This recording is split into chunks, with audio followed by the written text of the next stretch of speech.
بسم اللہ الرحمن الرحیم۔ سورہ حجرات کی آیت نمبر 11۔ اللہ تعالیٰ فرماتا ہے یا ایھا الذین آمنوا، اے ایمان والو، لا یسخر قوم من قوم، نہ مذاق اڑایا کرے مردوں کی ایک جماعت دوسری جماعت کا، عسیٰ ان یکونوا خیرا منہم، شاید وہ ان مذاق اڑانے والوں سے بہتر ہوں، ولا نساء من نساء، اور نہ عورتیں مذاق اڑایا کریں دوسری عورتوں کا، عسیٰ ان یکن خیرا منہن،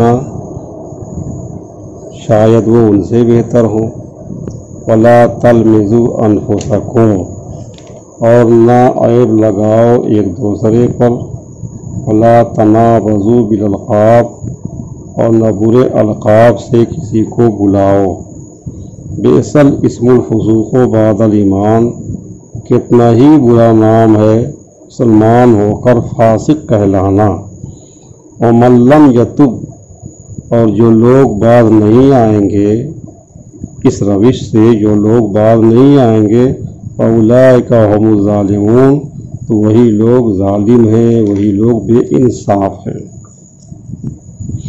پہلے ان حکام کا ذکر ہوا جن کی ضرورت اس وقت پڑتی ہے جب مسلمان ایک دوسرے کے خلاف صفیں آراستہ کر لیں اور جنگ و قتال شروع ہو جائے، لیکن اسلام اصلاح احوال کا صرف اسی صورت کا قائل نہیں کہ پہلے حالات کو بگڑنے دیا جائے، مختلف عوامل کو کشیدگی پیدا کرنے اور جذبات کو مشتعل کرنے کی کھلی چھٹی دی جائے، جب عداوت کے شعلے بھڑکنے لگے اور خون کی ندیاں بہنے لگے تو آگے بڑھ کر اس آگ کو بجھانے کی کامیاب یا ناکام کوشش کی جائے۔ اسلام اس سے بھی زیادہ ان محرکات کی بہتری پر توجہ دیتا ہے اور ان اسباب و علل کے سامنے بند باندھتا ہے جو اس صورتحال کے ذمہ دار ہوتے ہیں۔ ان آیتوں میں مسلمانوں کو تمام ایسی باتوں سے سختی سے روکا جا رہا ہے جن کے باعث اسلامی معاشرہ کا امن و سکون برباد ہوتا ہے، محبت و پیار کے رشتے ٹوٹ جاتے ہیں اور خون خرابہ شروع ہو جاتا ہے۔ اس سلسلے میں پہلا حکم یہ دیا کہ اے ایمان والو، لا یسخر قوم من قوم، ایک دوسرے کا مذاق نہ اڑایا کرو۔ مذاق اسی کا اڑایا جاتا ہے جس کی عزت اور احترام دل میں نہ ہو۔ جب آپ کسی کا مذاق اڑاتے ہیں تو گویا آپ اس چیز کا اعلان کر رہے ہوتے ہیں کہ وہ شخص کی میرے دل میں کوئی عزت نہیں۔ جب آپ اس کی عزت نہیں کرتے تو اسے کیا پڑی ہے کہ وہ آپ کا احترام کرے؟ جب دلوں سے ایک دوسرے کے لیے عزت اور احترام کا جذبہ ختم ہو جاتا ہے تو انسان عداوت و دشمنی کی گہری کھائی کی طرف لوٹتا چلا جاتا ہے۔ کوئی رکاوٹ ایسی نہیں رہتی جو اسے اپنے انجام سے دوچار ہونے سے روک سکے۔ استہزاء اور مذاق کرنے کی کئی صورتیں ہیں۔ زبان سے مذاق کرنا، نقلیں اتار کر اس کا منہ چڑھانا، اس کے لباس یا رفتار و گفتار پر ہنسنا سب ممنوع ہے۔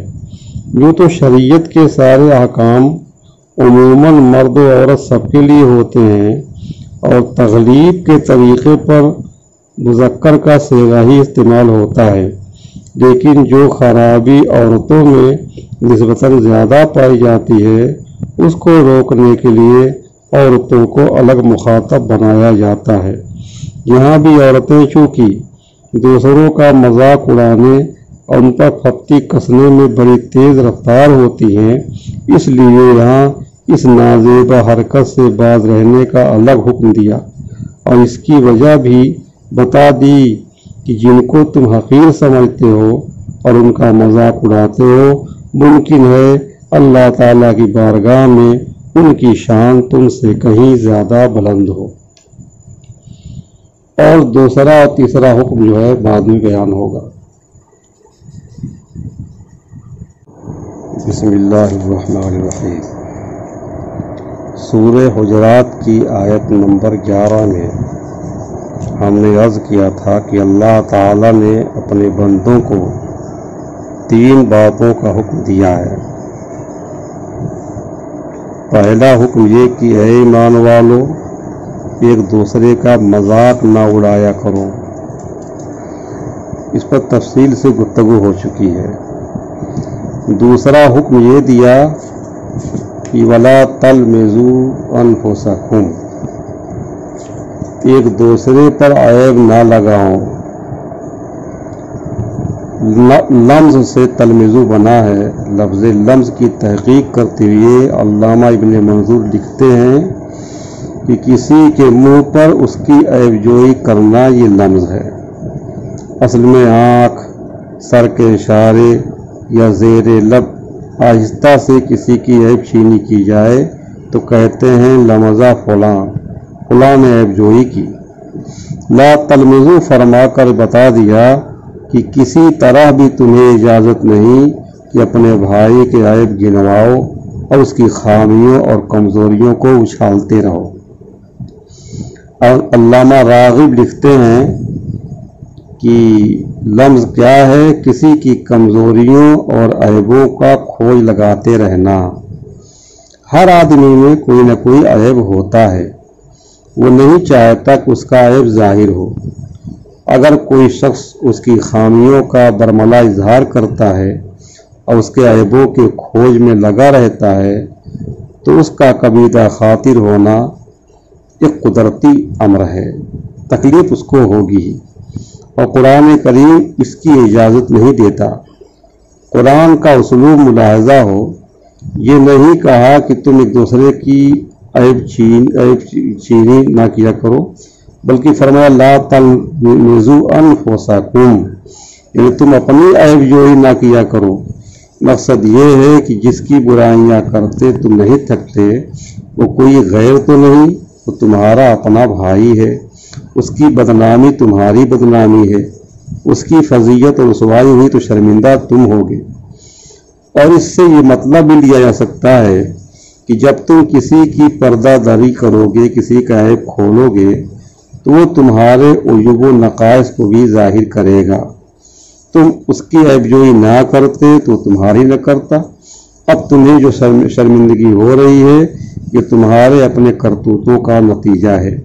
اگر اپنی عزت کو محفوظ رکھنا چاہتے ہو تو کسی کی عزت پر ہاتھ مت ڈالو۔ تیسرا حکم ہے وَلَا تَنَابَزُوا بِالْأَلْقَابِ، کسی کو برے القاب سے نہ بلاؤ۔ کسی کو برے القاب سے نہ بلاؤ۔ لفظ تنابزو کی تشریح کرتے ہوئے علامہ ابن منظور لکھتے ہیں کہ کسی کو کسی لفظ سے ملقب کرنا یہ لفظ کہلاتا ہے، لیکن عموماً اس کا استعمال اس لقب کے لیے ہوتا ہے جس میں کسی کی مذمت ہو اور جسے وہ شخص ناپسند کرے۔ کسی اندھے کو اندھا کہنا، کسی کانے کو کانا کہنا یہ بھی جائز نہیں ہے۔ ہمیشہ ایسے نام اور القاب سے ایک دوسرے کو بلاؤ جس سے سننے والا خوش ہوتا ہو۔ بئس الاسم الفسوق بعد الایمان، کتنا ہی برا نام ہے مسلمان ہو کر فاسق کہلانا۔ بڑے پیارے انداز سے اپنے بندوں کو تنبیہ فرمائی جا رہی ہے کہ تم اب میرے ہو چکے ہو، تمہیں اب ایسی کوئی نازیبا حرکت نہیں کرنی چاہیے جس کی وجہ سے تمہیں بدکار اور فاسق کہا جائے۔ اگر تم اسلام قبول نہ کرتے، میرے محبوب رسول صلی اللہ علیہ وسلم پر ایمان نہ لاتے اور بے مہار اونٹ بنے منمانیاں کرتے رہتے تو تم سے کسی کو شکایت نہ ہوتی۔ اب تم اسلام سے مشرف ہو چکے ہو، لوگ بجا طور سے تم سے توقع رکھتے ہیں کہ تم خیر و صلاح کا عملی نمونہ پیش کرتے رہو گے، نیکی اور پارسائی تمہارا شعار ہوگا۔ غلامان مصطفیٰ کہلا کر اگر تم فسق و فجور سے اپنا دامن نہیں بچاتے تو بڑی بے حیائی اور افسوس کی بات ہے۔ گر نداری از محمد رنگ و بو، از زبان خود میالا نام او، اگر تمہاری سیرت اور کردار اپنے محبوب سیدنا محمد صلی اللہ علیہ وسلم کے رنگ و بو سے بہراور نہیں تو تمہیں قطعاً یہ زیب نہیں دیتا کہ اپنی ناپاک زبان سے ان کا پاک نام لو۔ اخیر میں فرمایا من لم یتوب فاولئک هم الظالمون، جو لوگ باز نہیں آئیں گے اس روش سے وہی بے انصاف ہیں۔ فرمایا کہ جو شخص ان بری باتوں سے، ان ناشائستہ حرکتوں سے تائب نہیں ہوتا وہ ظالم ہے۔ آیت کس جملے سے فقہائے کرام نے حتق عزت کا اسلامی قانون اخذ کیا ہے۔ کوئی شخص کسی پر زنا کی تہمت لگائے تو نص قرآنی کے مطابق اس پر حد قذف لگائی جائے گی، 80 کوڑے مارے جائیں گے، لیکن اس کے علاوہ بھی اگر کوئی شخص کسی کے حق میں برے الفاظ استعمال کرتا ہے تو اس کے خلاف اسلامی عدالت میں حد کی عزت کا دعویٰ دائر کیا جا سکتا ہے، اور قاضی کو حق پہنچتا ہے کہ وہ ایسے شخص پر اس کے مناسب حال تعزیر لگائے۔ روح البیان میں وہ الفاظ تفصیل سے مرقوم ہیں جن کے باعث تعزیر لگ سکتی ہے، ان میں سے لفظ خبیث، مخنث، پلید ہے۔ یہ الفاظ بھی اگر کسی کو کہے جائیں تو ان پر بھی تعزیر لگ سکتی ہے۔ ان الفاظ کو ہمارے یہاں بڑی بے پرواہی سے استعمال کیا جاتا ہے۔ وہ اللہ تعالیٰ ہماری زبان، دل، بدن، ہر چیز کو ستھرا فرمائے۔ بسم اللہ الرحمن الرحیم۔ سورہ حجرات کی آیت نمبر 12۔ یا ایھا الذین آمنوا اجتنبوا کثیرا من الظن ان بعض الظن اثم۔ اے ایمان والو، دور رہا کرو بکثرت بدگمانیوں سے، بلا شبہ بعض بدگمانیاں گناہ ہیں۔ ابھی مسلم معاشرے کو ہر قسم کی شکر رنجی سے محفوظ رکھنے کے لیے جو ہدایات دی جا رہی ہیں ان کا سلسلہ اس آیت میں بھی جاری ہے۔ فرمایا بکثرت ظن و گمان کرنے سے اجتناب کیا کرو، بہت زیادہ ظن و گمان لوگوں کے بارے میں نہ کیا کرو، کیونکہ بعض ظن و گمان ایسے ہیں جو گناہ ہوتے ہیں۔ اگر تم ظن و گمان کے شیدائی بن جاؤ، لوگوں کے بارے میں ہر طرح کا ظن و گمان کرنے لگو، تو ہو سکتا ہے تم ایسے گمان بھی کرنے لگو جو سراسر گناہ ہے۔ ان کلمات کو دیکھا جائے تو پتہ چلتا ہے کہ مطلقاً ظن سے نہیں روکا، ہر طرح کے گمان سے نہیں روکا، اور نہ ہر قسم کا ظن گناہ ہے، ہر قسم کے ظن و گمان کو گناہ بھی نہیں کہا گیا۔ اس سے معلوم ہوتا ہے کہ کئی ظن جائز ہیں۔ اسی لیے علماء کرام نے ظن کی متعدد قسمیں ذکر کی ہیں کہ لوگوں کے بارے میں ظن و گمان کرنے کی کئی قسمیں ہیں۔ بعض ظن و گمان واجب ہیں، بعض مستحب ہیں، بعض ظن و گمان مباح ہے، اور بعض گمان ممنوع ہیں۔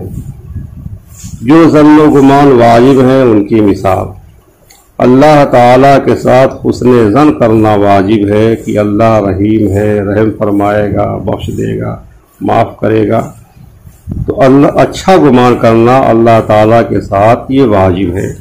حضرت جابر رضی اللہ عنہ سے مروی ہے کہ رسول اللہ صلی اللہ علیہ وسلم نے اپنے وصال سے 3 دن پہلے فرمایا لا یموتن احدکم الا وهو یحسن الظن باللہ عز وجل، تم میں سے کوئی نہ مرے مگر اس حالت میں کہ وہ اللہ تعالیٰ کے ساتھ حسن ظن رکھتا ہو، اچھا گمان رکھتا ہو۔ دوسرا ارشاد نبوی ہے، یہ حدیث قدسی ہے، یقول اللہ انا عند ظن عبدی بی فلیظن ما شاء، کہ اللہ تعالیٰ فرماتا ہے میں اپنے بندے کے ساتھ وہی معاملہ کرتا ہوں جس کا وہ مجھ سے ظن رکھتا ہے۔ میرا بندہ مجھ سے جیسا گمان رکھتا ہے میں اس کے ساتھ ویسا ہی معاملہ کرتا ہوں۔ اب بندے کی مرضی، جیسا چاہے میرے ساتھ گمان رکھے۔ جو گمان مستحب ہے اس کی مثال مومن کے ساتھ جس کا ظاہری حال اچھا ہو، حسن گمان کرنا، اچھا گمان کرنا مستحب ہے۔ اور ایسا شخص جس کے احوال مشکوک ہوں اس کے متعلق سوء ظن کرنا مباح ہے، لیکن جب تک یقینی دلائل موجود نہ ہوں اس وقت تک محض ظن و گمان کے مطابق اس کے خلاف کارروائی کرنا جائز نہیں۔ اسی کے متعلق حضور اقدس صلی اللہ علیہ وسلم کی حدیث ہے، اذا ظننتم فلا تحققوا، یعنی اگر کسی کے بارے میں شبہ پیدا ہو جائے تو اس کی تحقیق میں نہ لگ جاؤ۔ شریعت میں نصوص کے خلاف ظن و تخمین سے کام لینا ممنوع ہے۔ تو یہ جو ظن و گمان کی 4 قسمیں ہیں، چاروں کی مثالیں ہو گئی۔ علامہ قرطبی لکھتے ہیں کہ اس آیت میں ظن سے مراد تہمت ہے۔ قال علماؤنا فظنوا فی الآیت والتہمت، ہمارے علماء نے فرمایا اس آیت میں ظن سے مراد تہمت ہے۔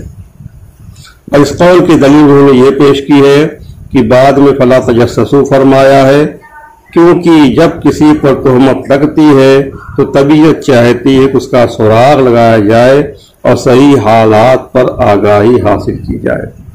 اس آیت کریمہ میں کئی حکم دیا۔ پہلا حکم یہ ہے کہ لوگوں کے بارے میں بدگمانی کرنے سے بچو، بدگمانیاں مت کیا کرو۔ بسم اللہ الرحمن الرحیم۔ سورہ حجرات کی آیت نمبر 12 کا بیان ہو رہا ہے۔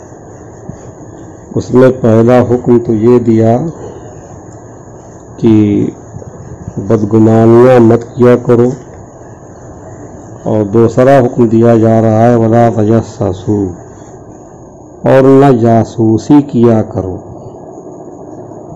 کسی مسلمان کے عیبوں کا سراغ لگانا اور اس کے پوشیدہ حالات کو قید کرنا ممنوع ہے، اس طرح اس کی پردہ داری ہوگی۔ حالانکہ ہمیں پردہ پوشی کا حکم دیا گیا ہے۔ ارشاد نبوی ہے، من ستر مسلمن سترہ اللہ یوم القیامہ، جو اس دنیا میں کسی مسلمان کی پردہ پوشی کرے گا، کسی مسلمان کا عیب چھپائے گا، قیامت کے دن اللہ تعالیٰ اس کی پردہ پوشی فرمائے گا۔ ابو برزہ الاسلمی رضی اللہ عنہ فرماتے ہیں کہ نبی کریم صلی اللہ تعالی وسلم نے ارشاد فرمایا، یا معاشر من آمن بلسانہ ولم يدخل الایمان قلبہ لا تغتابوا المسلمین ولا تتبعوا عوراتہم۔ الحدیث، یعنی وہ گروہ جو زبان سے تو ایمان لایا ہے لیکن ایمان اس کے دل میں ابھی داخل نہیں ہوا، مسلمانوں کی غیبت مت کرو اور ان کی پوشیدہ باتوں کا سراغ مت لگایا کرو۔ جو مسلمانوں کی پوشیدہ باتوں کا پیچھا کرتا ہے، اللہ تعالیٰ اس کی مخفی باتوں کا پیچھا کرتا ہے، اور جس کی چھپی ہوئی باتوں کا پیچھا خدا کرے تو وہ اس کو اس کے گھر میں رسوا کر دیتا ہے۔ اسی طرح ارباب حکومت کو بھی بلا وجہ لوگوں کے مخفی رازوں پر آگاہی حاصل کرنے کی کوشش نہیں کرنی چاہیے۔ حضرت ابی معاویہ رضی اللہ عنہ روایت کرتے ہیں کہ میں نے اللہ کے رسول صلی اللہ علیہ وسلم کو فرماتے ہوئے سنا، انک ان اتبعت عورات الناس افسدتہم اور کدت ان تفسدہم، یعنی اگر تم لوگوں کی پوشیدہ باتیں جاننے کے درپے ہوگے تو تم انہیں خراب کر کے چھوڑو گے۔ انسان کی پرائیویٹ زندگی کا اسلام میں جس قدر احترام ہے، اس کا اندازہ آپ اس مشہور تاریخی واقعے سے بآسانی لگا سکتے ہیں جو خرائطی نے سورکندی کے واسطے سے مکارم الاخلاق میں نقل کیا ہے۔ ایک رات حضرت فاروق اعظم رضی اللہ تعالیٰ عنہ مدینہ طیبہ کی گلیوں میں گشت لگا رہے تھے۔ ایک گھر سے آپ کو ایک شخص کے گانے کی آواز آئی۔ دیوار پھاند کر آپ اندر داخل ہو گئے۔ کیا دیکھتے ہیں کہ ایک آدمی ہے، اس کے پاس ایک عورت بیٹھی ہے، قریب ہی شراب رکھی ہے۔ حضرت عمر رضی اللہ عنہ غصے سے بے قابو ہو گئے اور فرمایا، یا عدو اللہ اظننت ان اللہ یسترک وانت علی معصیہ، اے اللہ کے دشمن، کیا تو یہ گمان کرتا تھا کہ تو ایسی نافرمانی بھی کرے گا اور اللہ تعالیٰ تیری پردہ پوشی بھی کرے گا؟ اس شخص نے کہا اے امیر المومنین، جلد بازی سے کام نہ لیں، اگر میں نے اللہ کی ایک نافرمانی کی ہے تو آپ نے 3 نافرمانیاں کی ہیں۔ اللہ تعالیٰ نے فرمایا لا تجسسوا، کسی کی جاسوسی نہ کیا کرو، آپ نے میری جاسوسی کی ہے۔ اللہ تعالیٰ کا فرمان ہے وَآتُوا الْبُيُوتَ مِنْ أَبْوَابِهَا، گھروں میں دروازے سے داخل ہو، آپ دیوار پھاند کر داخل ہوئے ہیں۔ اللہ کا ارشاد ہے لا تدخلوا بیوتا غیر بیوتکم حتی تستانسوا، داخل ہونے سے پہلے اہل خانہ سے اجازت لو، اور آپ میری اجازت کے بغیر اندر آ گئے ہیں۔ آپ نے فرمایا اگر میں اب تم کو معاف کر دوں تو کیا تم آئندہ ان جرائم کا ارتکاب نہ کرو گے؟ اس نے کہا ہاں، البتہ اگر کسی کی سرگرمیاں ملک و ملت کے خلاف ہوں، وہ دشمن سے ساز باز کر رہے ہوں یا کسی کو قتل کرنے کے مشورے کر رہے ہوں تو ایسے لوگوں کے احوال کی جانچ پڑتال کرنا مباح ہے۔ بسم اللہ الرحمن الرحیم۔ سورہ حجرات کی 12ویں آیت میں پہلا حکم یہ دیا گیا کہ کسی کے بارے میں بدگمانی نہ کیا کرو، اور دوسرا حکم دیا ولا تجسسوا، کسی مسلمان کے عیبوں کا سراغ مت لگاؤ، جاسوسی نہ کیا کرو۔ اب تیسرا حکم دیا جاتا ہے ولا یغتب بعضکم بعضا، اور ایک دوسرے کی غیبت بھی نہ کیا کرو۔ غیبت کیا ہے؟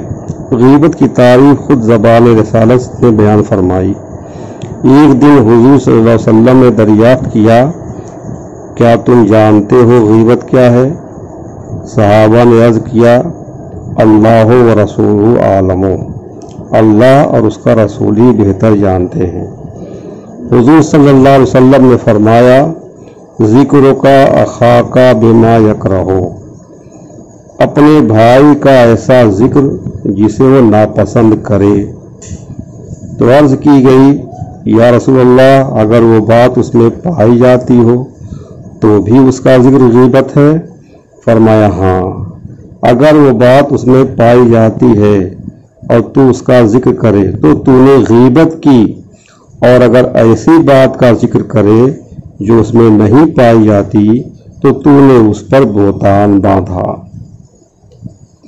آگے فرمایا ایحب احدکم ان یاکل لحم اخیہ میتا فکرہتموہ، کیا پسند کرتا ہے تم میں سے کوئی شخص کہ اپنے مردہ بھائی کا گوشت کھائے؟ تم اسے تو ناپسند سمجھتے ہو۔ واتقوا اللہ، اور ڈرتے رہا کرو اللہ سے، ان اللہ تواب رحیم، بے شک اللہ بہت توبہ قبول کرنے والا، ہمیشہ رحم کرنے والا ہے۔ قرآن کریم نے لوگوں کو غیبت سے متنفر کرنے کے لیے ایک ایسی تشبیہ دی جس کو سن کر کوئی سلیم الطبع غیبت کی طرف راغب نہیں ہو سکتا۔ فرمایا کہ کیا کوئی شخص انسانی گوشت کھانا پسند کرے گا، اور انسان بھی وہ جو مردہ ہو، اور مردہ بھی وہ جو اس کا بھائی ہو، تو اپنے سگے بھائی کا گوشت کھانا جو بھائی مر چکا ہے کیا کوئی پسند کرے گا؟ تو غیبت کرنا گویا اپنے سگے مرے ہوئے بھائی کا گوشت کھانا ہے۔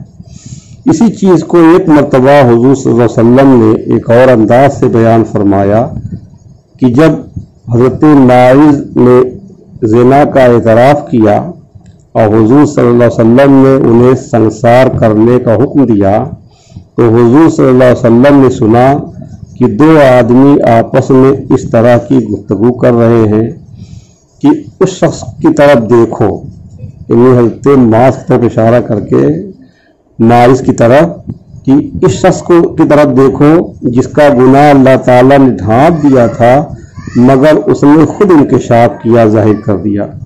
پھر اسے اس طرح سنسار کیا گیا جس طرح کتے کو سنسار کیا جاتا ہے۔ اس طرح کی باتیں دو شخص کر رہے تھے۔ حضور صلی اللہ علیہ وسلم نے یہ بات سنی اور خاموش رہے۔ پھر کچھ وقت حضور صلی اللہ علیہ وسلم چلتے رہے، یہاں تک کہ ایک مردار گدھے کے پاس سے گزرے۔ فرمایا فلاں فلاں آدمی کہاں ہیں؟ ان دونوں نے عرض کیا یا رسول اللہ ہم حاضر ہیں۔ فرمایا اترو اور اس مردار گدھے کو کھاؤ۔ وہ کہنے لگے اے اللہ کے نبی، اس مردار کو کون کھاتا ہے؟ حضور صلی اللہ علیہ وسلم نے فرمایا کہ تم مردہ گدھا کھانے سے تو نفرت کرتے ہو، لیکن اپنے بھائی کی عزت پر جو تم نے حملہ کیا ہے وہ مردار کھانے سے بھی زیادہ بدتر ہے۔ پھر فرمایا کہ وہ ذات کی قسم جس کے قبضے قدرت میں میری جان ہے، مائس تو اس وقت جنت کی نہروں میں نہا رہا ہے۔ اس میں کوئی شبہ نہیں کہ غیبت کبیرہ گناہوں میں سے ہے، بڑا گناہ ہے۔ اگر کوئی شخص غیبت کر بیٹھے تو توبہ کرے، اگر ہو سکے تو جس کی غیبت اس نے کی ہے اس سے بخشوا لے، اس سے معاف کرا لے۔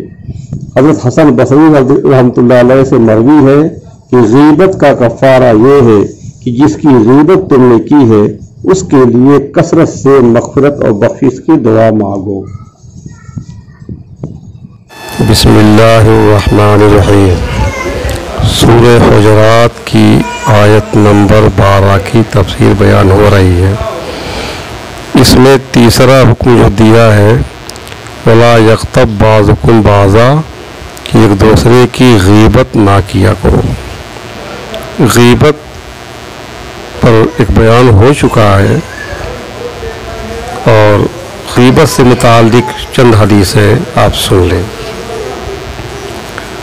فرمایا نبی کریم صلی اللہ علیہ وسلم نے، یہ مسلم شریف کی حدیث ہے، کہ تمہیں معلوم ہے غیبت کیا ہے؟ لوگوں نے عرض کی اللہ اور رسول خوب جانتے ہیں۔ ارشاد فرمایا غیبت یہ ہے کہ تو اپنے بھائی کا اس چیز کے ساتھ ذکر کرے جو اسے بری لگے۔ کسی نے عرض کی اگر میرے بھائی میں وہ بات موجود ہو جو میں کہتا ہوں، یعنی جب تو غیبت نہیں ہونی چاہیے۔ فرمایا جو کچھ تم کہتے ہو اگر اس میں موجود ہے جب ہی تو غیبت ہے، اور جب تم ایسی بات کہو جو اس میں ہو نہیں تو یہ بہتان ہے۔ حضرت عائشہ صدیقہ رضی اللہ تعالی عنہا سے روایت ہے، یہ ترمذی کی حدیث ہے، کہتی ہیں کہ میں نے نبی کریم صلی اللہ علیہ وسلم سے کہا، حضرت صفیہ کے متعلق جو حضور کی زوجہ پاک ہے، ہم سب کی ماں ہے، کیا کہا کہ صفیہ رضی اللہ تعالیٰ عنہ کے لیے یہ کافی ہے کہ وہ ایسی ہیں یعنی پست قد ہیں، ناٹی ہیں۔ حضور صلی اللہ علیہ وسلم نے ارشاد فرمایا کہ تم نے ایسی بات کہی کہ اگر سمندر میں ملائی جائے تو اس پر غالب آ جائے، یعنی کسی پست قد کو ناٹا کہنا یہ بھی غیبت میں داخل ہے جبکہ بلا ضرورت ہو۔ اور فرمایا نبی کریم صلی اللہ علیہ وسلم نے، یہ بحقی میں حدیث ہے، کہ غیبت زنا سے بھی زیادہ سخت چیز ہے۔ لوگوں نے عرض کی یا رسول اللہ زنا سے زیادہ سخت غیبت کیوں کر؟ تو فرمایا کہ مرد زنا کرتا ہے پھر توبہ کرتا ہے، اللہ تعالیٰ اس کی توبہ قبول فرماتا ہے، اور غیبت کرنے والے کی مغفرت نہ ہوگی جب تک وہ نہ معاف کرے جس کی غیبت ہے۔ حضرت انس رضی اللہ عنہ کی روایت میں ہے کہ زنا کرنے والا توبہ کرتا ہے اور غیبت کرنے والے کی توبہ نہیں۔ اور فرمایا، یہ امام احمد نے اور امام ابو داؤد نے حدیث روایت کی ہے کہ فرمایا نبی کریم صلی اللہ علیہ وسلم نے جب مجھے معراج ہوئی ایک قوم پر گزرا جن کے ناخن تابے کے تھے، وہ اپنے منہ اور سینے کو نوچتے تھے۔ میں نے کہا جبریل یہ کون لوگ ہیں؟ جبریل نے کہا یہ وہ ہیں جو لوگوں کا گوشت کھاتے تھے اور ان کی آبرو ریزی کرتے تھے، یعنی لوگوں کی غیبت کیا کرتے تھے۔ تو